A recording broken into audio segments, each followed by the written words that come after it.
We're just days away from reaching 1,000 subscribers. If we hit this goal in the next 15 days, we'll be able to keep the channel running and continue bringing you these stories. Your subscription makes all the difference. It's quick and helps us enormously. The Value of a Soul. Chapter 1. The Cruel Bargain. England, autumn 1848. The icy wind swept across the cobbled courtyard of Pembroke Castle, carrying with it the scent of rain and despair. Lady Isabel Whitmore stood motionless by her chamber window, staring unseeingly at the preparations unfolding in the courtyard below. Tomorrow she would no longer be Lady Isabel. She would be nothing but currency in a cruel transaction orchestrated by the men of her family. At 22, Isabel possessed that ethereal beauty that made men turn their heads in the street, hair of pale gold that caught light like spun silk, eyes of such deep blue they evoked mountain lakes, and a natural grace that transformed her every movement into silent poetry. But this beauty, which should have been her blessing, had become her curse. "Isabel!"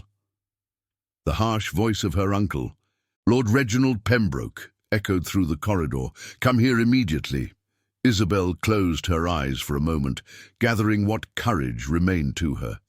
Since her parents' death in a carriage accident 3 years ago, she had lived under the guardianship of this miserly and brutal uncle, who saw her as nothing more than a means to acquire what he had coveted for years. Lord Blackthorn's magnificent black stallion, Tempest, reputed to be the finest horse in all England.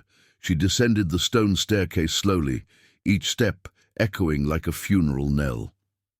In the main parlour, Lord Pembroke waited for her in the company of a man she knew all too well, Sir Marcus Grimwald, a man of 50 with a cruel face and hands always damp with sweat. He looked at her with that greedy expression that had made her nauseous ever since he had begun courting her. If one could call courtship his repeated attempts to corner her in the castle's dark corridors. "Ah, my dear niece," said Lord Pembroke with a smile that didn't reach his pig-like eyes. "Sir Marcus and I have just finalized the arrangements for your marriage. The ceremony will take place tomorrow morning." Isabel felt her legs give way beneath her. "Tomorrow? But, Uncle, you had said—" "I said we would discuss it," Pembroke interrupted brutally. "The discussion is closed. Sir Marcus has generously agreed to give his horse Tempest in exchange for your hand." "A more than favourable exchange," sneered Grimwald, his eyes roving over Isabel's body as if evaluating her for a cattle market. "Though I must say, Pembroke, your niece is well worth that horse. She'll give me strong sons."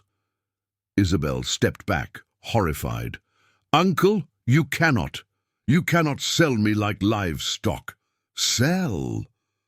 Lord Pembroke burst into contemptuous laughter. "My dear child, I'm arranging an advantageous marriage for you with a man of good family. Sir Marcus has lands, income, and most importantly, he has that horse I've wanted for 10 years. "But I don't love him," cried Isabel, tears rising to her eyes. "I cannot marry a man I don't even respect." "Love," Grimwald rose from his chair, approaching her with a predatory smile. "My dear Isabel, love will come with time, and if it doesn't—" He shrugged with indifference. "An obedient wife doesn't need love, only submission." "Exactly," agreed Pembroke. "Isabel, you've had a privileged education. You've lived in luxury thanks to my generosity. It's time you repaid that favor by making this marriage." "Generosity?" Isabel straightened, drawing on her last reserves of courage. "Uncle, this money, these lands, this house, all of it belonged to my father. You merely administered his inheritance." Pembroke's face became dangerous. "Silence, ungrateful child. Your father was a dreamer who would have squandered his fortune if he had lived. I preserved this patrimony, and now I use it as I see fit." "Including selling your own niece," Isabel murmured with disgust. "Exactly," said Pembroke without the slightest shame, "and you'd better get used to it quickly. Sir Marcus will be a demanding husband." Grimwald approached closer, extending a clammy hand toward Isabel's face. "Don't worry, my beauty. I'll know how to tame you like I've tamed my horses, with patience and firmness." Isabel recoiled quickly, avoiding his hand. "Don't touch me." "Oh, but tomorrow I'll have the right to touch you wherever I please," said Grimwald with a repulsive smile. "You'll be my property, exactly as that horse is your uncle's property." "On that note," said Pembroke, heading toward the door, "I'll leave you to become better acquainted with your future husband. Isabel, I advise you to be more amiable. Sir Marcus might decide you're not worth his horse after all." The slamming of the door echoed like that of a prison cell. Isabel found herself alone with Grimwald, who observed her like a vulture observes its prey. "Come here, my beauty," he said in a honeyed voice. "Let me see what I'm really buying." "No!" Isabel ran toward the other door, but Grimwald was faster. He blocked her path, cornering her against the wall. Now," he murmured, his fetid breath caressing her face. "We're going to be married. A little foretaste won't hurt anyone." His hand settled on Isabel's shoulders, who fought back with the energy of despair. "Let me go. Help. Someone." "No one will come," sneered Grimwald. "Your uncle has given strict orders. We are not to be disturbed." It was then that a miracle occurred. The main door burst open, and a steel voice resonated through the room. "Sir Marcus, may I ask what you are doing?" Grimwald immediately released Isabel and turned around, his face going from red to white in the space of a second. "Your Grace, we—" In the doorway stood Adrian Blackthorne, 7th Duke of Ravenswood, and even in her state of distress, Isabel couldn't help but be struck by his bearing. Tall, broad-shouldered, with black hair and grey eyes that seemed to see through souls, he possessed that natural authority that only men born to command possess. "Your Grace," stammered Grimwald, "allow me to present my fiancée, Lady Isabel Whitmore." Adrian turned his gaze toward Isabel, and she saw in his eyes something she hadn't seen for years: genuine compassion. He noted her tears, her rumpled clothes, the terror in her eyes, and his expression hardened dangerously. "Your fiancé seems distressed," he observed in an icy voice. "Oh, it's nothing," said Grimwald quickly. "Pre-wedding nerves, you understand. Women are so emotional." Adrian advanced into the room with the predatory grace of a wolf. "Lady Isabel, are you in distress?" Isabel looked between Grimwald and the Duke, her heart beating so hard she was sure they could hear it. Telling the truth might save her, or worsen her situation if the Duke decided not to intervene. She began, but Grimwald interrupted her brutally. "She's perfectly fine." "Your Grace, aren't you, my dear?" His tone was threatening, and Isabel understood the message. If she spoke, she would pay for it dearly later. But when she met the Duke's gaze, something in those grey eyes gave her the courage to whisper, No, I'm not fine at all." And for the first time in 3 years, Isabel Whitmore dared to hope that a miracle might be possible. Chapter 2. The Revelation. The silence that followed Isabel's confession was so heavy you could have heard a pin drop. Adrian Blackthorne fixed Sir Marcus Grimwald with an intensity that would have made much braver men retreat. "Sir Marcus," he said, in a dangerously calm voice, "perhaps you could explain to me why your fiancé seems so reluctant about your union?" "Your Grace, I assure you it's just a misunderstanding," stammered Grimwald, sweat beading on his forehead. "Young women sometimes have romantic ideas.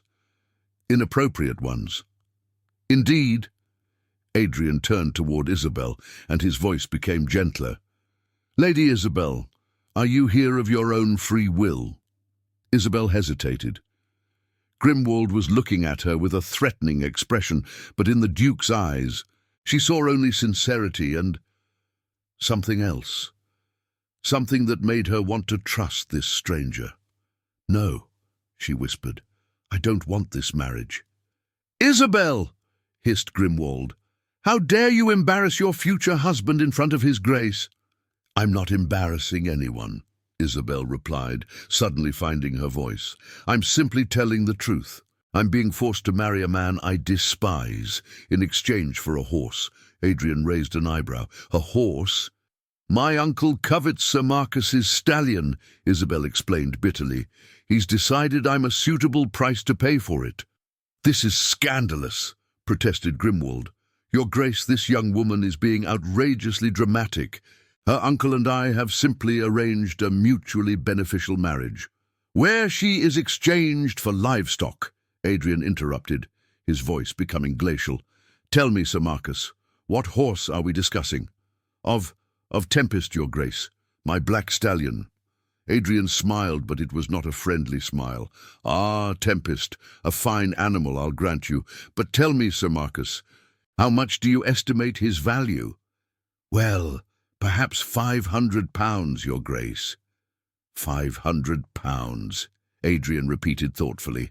"And you think Lady Isabel is worth exactly the price of a horse?" "Your Grace, you're distorting my words." "No, Sir Marcus, I'm simply repeating them." Adrian advanced toward Grimwald, who instinctively stepped back. "You're exchanging a woman for an animal. That has a name, and it's certainly not marriage." It was at this moment that Lord Pembroke burst into the room, his face red with anger. "What's happening here? Why do I hear shouting?" "Ah, Lord Pembroke," said Adrian without turning around. "Just the man I wanted to see. I have a proposition for you." "A proposition?" Pembroke frowned suspiciously. "Concerning your niece and this transaction you've arranged." Pembroke cast a nervous glance between the Duke and Grimwald.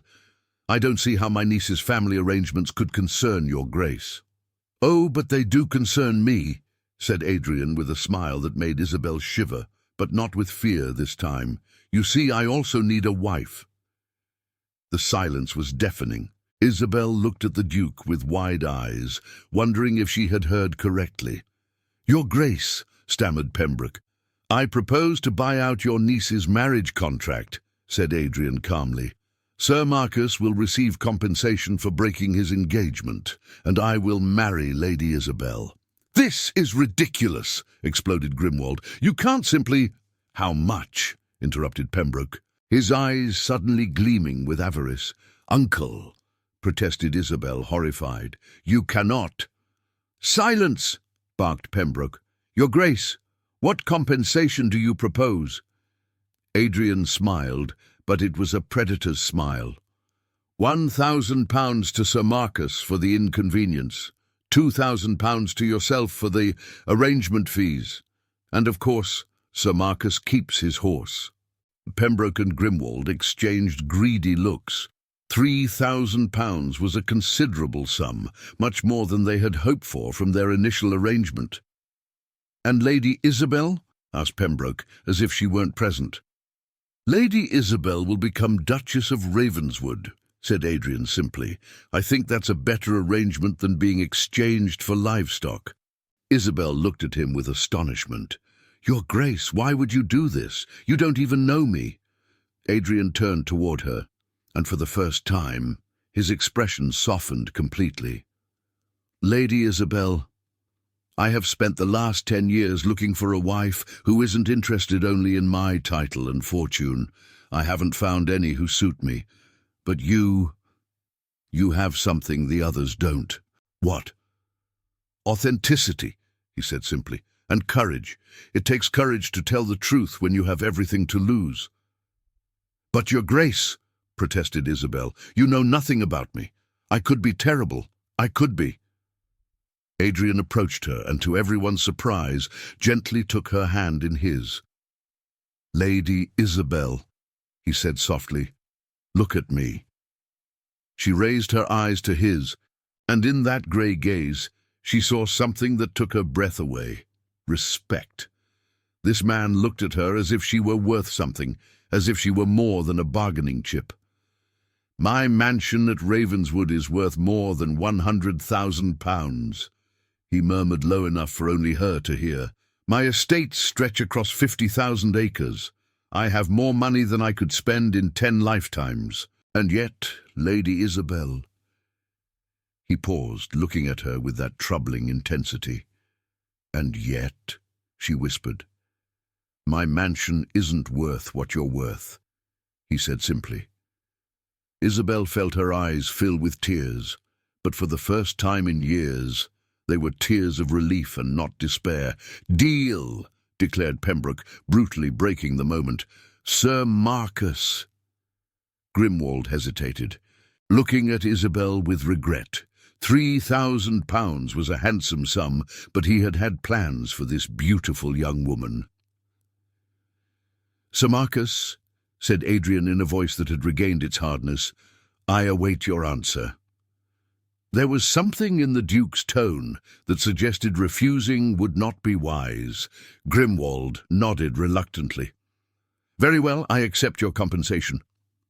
"Excellent," said Adrian with satisfaction. "The papers will be prepared immediately. Lady Isabel, do you accept to become my wife?" Isabel looked at him. This man who had just saved her from a fate worse than death, who had seen her value when everyone else saw only a trading object. "Yes," she said, her voice growing stronger. "Yes, Your Grace, I accept." And for the first time in her life, Isabel Whitmore understood what it meant to be valued for what she truly was, and not for what she could bring in return. Chapter 3. The Transformation. 3 weeks later, Isabel stood before the mirror in her new chamber at Ravenswood Castle, observing the woman she had become. The transformation was so radical that she sometimes had trouble recognizing her own reflection. Gone were the drab, ill-fitting clothes her uncle had imposed on her to not attract men's attention. Gone was the fearful expression she had worn like a mask for 3 years. The woman in the mirror wore a perfectly tailored blue silk gown that enhanced the color of her eyes. Her golden hair was elegantly styled, and most importantly, she was smiling. A real smile, not the forced one she had learned to wear to appease her uncle. "Your Grace?" The soft voice of Mrs. Henderson, the housekeeper, interrupted her contemplation. "His Grace requests your presence in the library when you're ready." "I'm coming, Mrs. Henderson, and thank you for everything." The housekeeper, a woman in her 50s with greying hair and kind eyes, smiled warmly. "It's a pleasure, Your Grace. If I may say so, you illuminate this castle. His Grace has never looked so happy." Isabel made her way to the library, her steps echoing softly on the Persian rugs that adorned Ravenswood's corridors.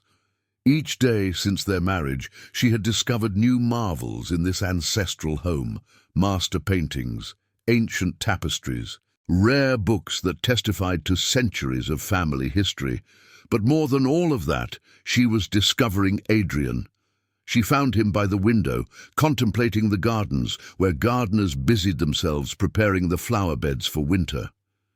He turned when he heard her enter, and as always, Isabel was struck by how his face lit up upon seeing her. "Isabel," he said, approaching her, "you look radiant."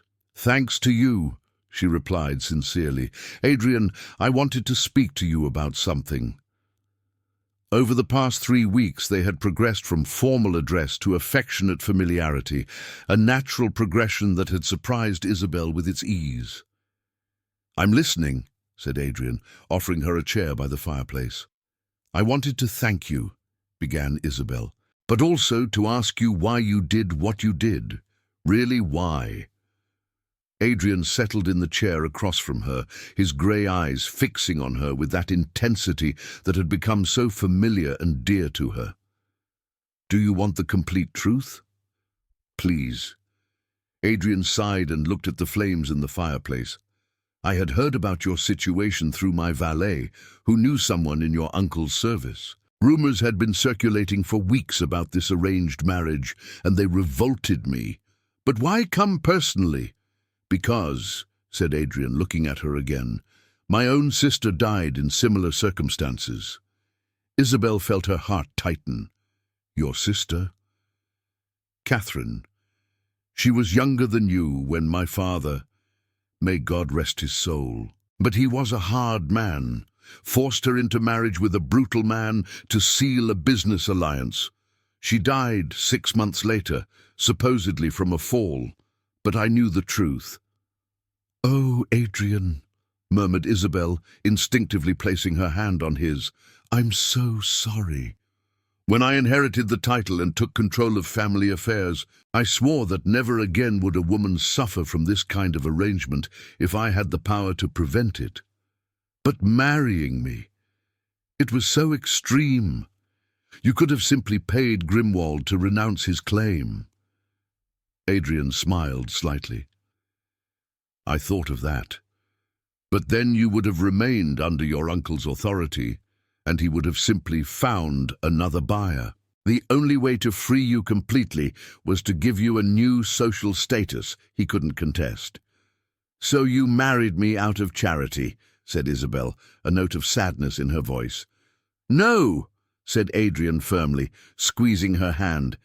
At first, yes, it was mainly compassion, but Isabel... He stopped, seeming to search for his words. What? These 3 weeks have been the happiest of my life, he said simply. I've discovered a woman of remarkable intelligence, authentic kindness and courage that inspires me every day. I married a stranger out of compassion, but I fell in love with my wife. Isabel felt her heart leap in her chest. Adrian, I know you need time, he continued quickly. I know you're just emerging from a traumatic situation. I'm not asking anything of you. Isabel, I just want you to know that my feelings for you no longer have anything to do with pity or charity. Isabel looked at him. This man who had saved her, who had restored her dignity, who looked at her every day as if she were precious. Adrian, she said softly, may I confess something to you? Anything you wish. I've fallen in love too, not with the man who saved me, but with the man who makes me laugh at breakfast, who discusses politics and philosophy with me as if my opinion mattered, who looks at me as if I were the most beautiful thing in the world. Isabel, my value, she continued, standing and approaching him. You showed it to me not by buying me, but by listening to me, by respecting me, by giving me choice. What choice? Asked Adrian, also standing. The choice to love you, she said simply. Adrian took her in his arms with a tenderness that took her breath away.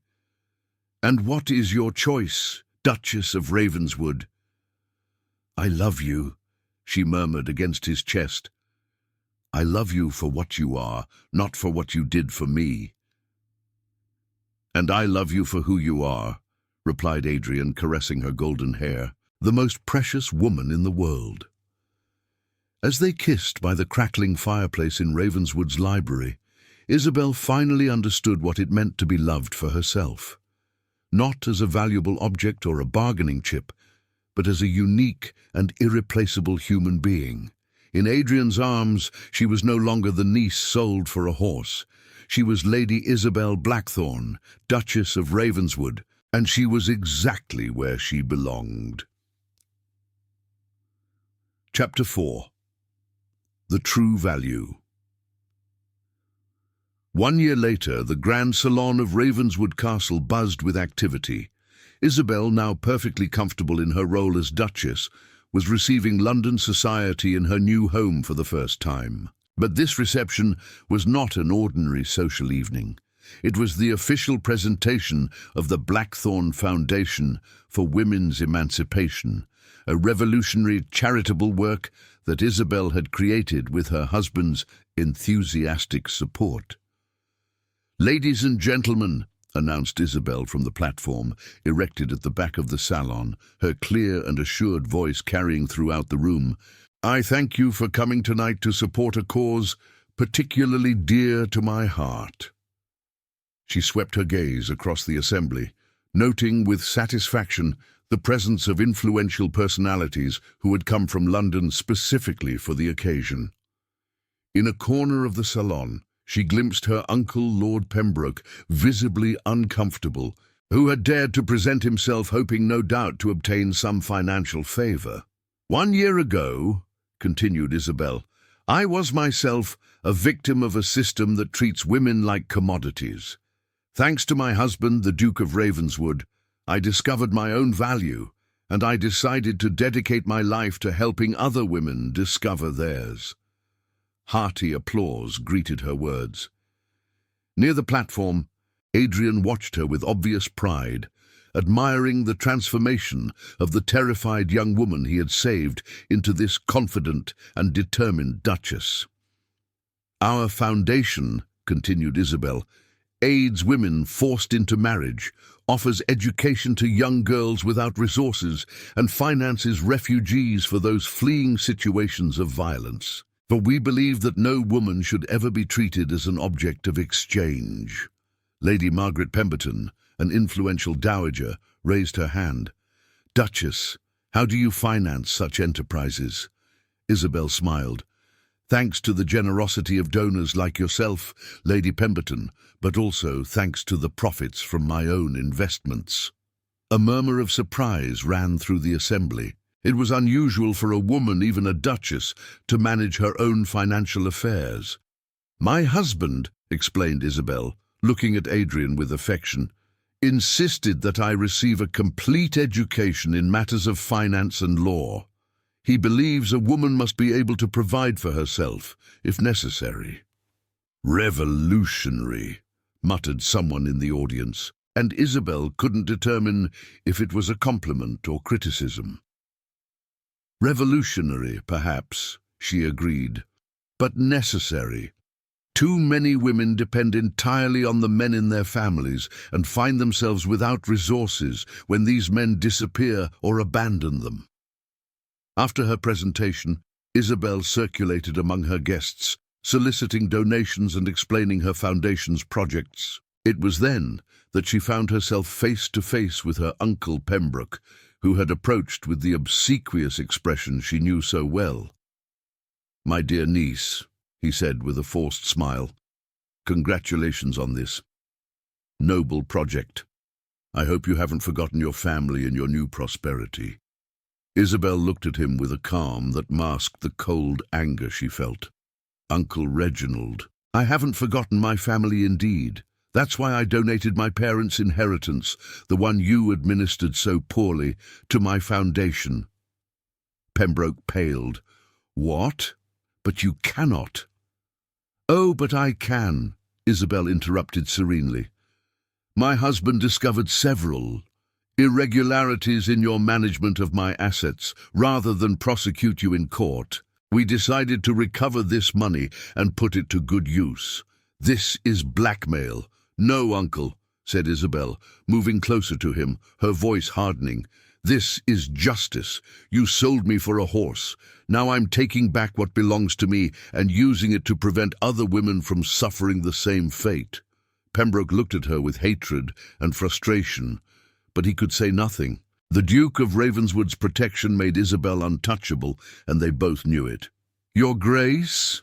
Adrian's voice resonated behind them. "Is everything all right?"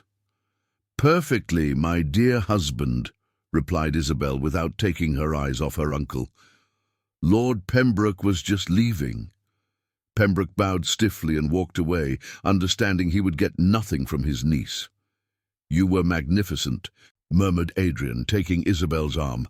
"Catherine would have been proud to see you defending these women."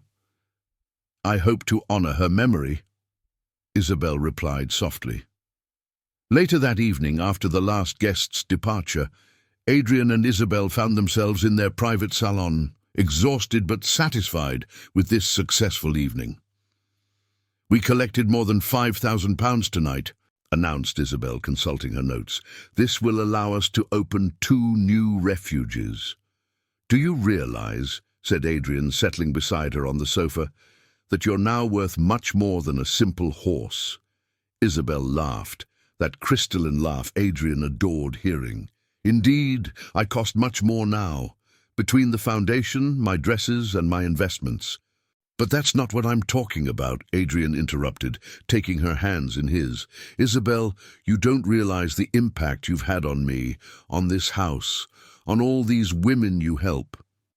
Adrian, the day I met you, he continued, I said my mansion wasn't worth what you were worth. Today I realize I was right, but not as I thought. What do you mean?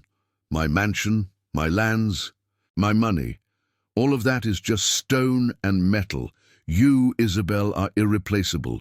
You have a soul, a conscience, a heart that transforms everything it touches. Isabel felt tears rise to her eyes. Do you know what's most wonderful about all this? What? I finally discovered my true value, not the one men assign to me, not the one society dictates to me, but the one I give to myself. I'm worth exactly what I decide to be worth. And what do you decide? Asked Adrian with a smile. I decide that I'm priceless, said Isabel, kissing him. Not because I'm a duchess, not because I'm beautiful, but because I'm me, Isabel Blackthorne, who refuses to be exchanged for anything. And as they kissed in the soft glow of the fireplace, Adrian and Isabel knew they had found something more precious than all the treasures in the world. True love, based on mutual respect and recognition of each human being's unique value. Isabel's story, sold for a horse, but who discovered she was worth more than all the castles in England, became a legend in Victorian society.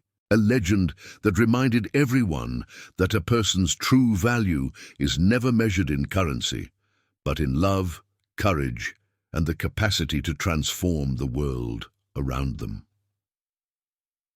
Epilogue. The Legacy.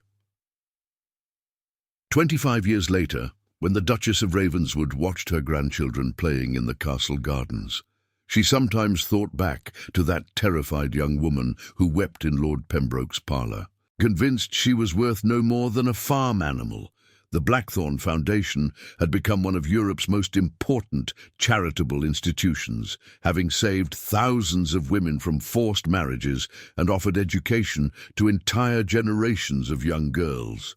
On her library desk, framed in a place of honour, was a quotation she had engraved on her wedding day. The value of a soul cannot be bargained. It is recognized, respected, and celebrated. For Isabel Blackthorne had learned that no matter what others think of our value, what matters is what we think of ourselves, and how we choose to use that value to make the world better. And sometimes, all it takes is one person who whispers, "You're worth more than everything I own," for us to realize it was true from the beginning.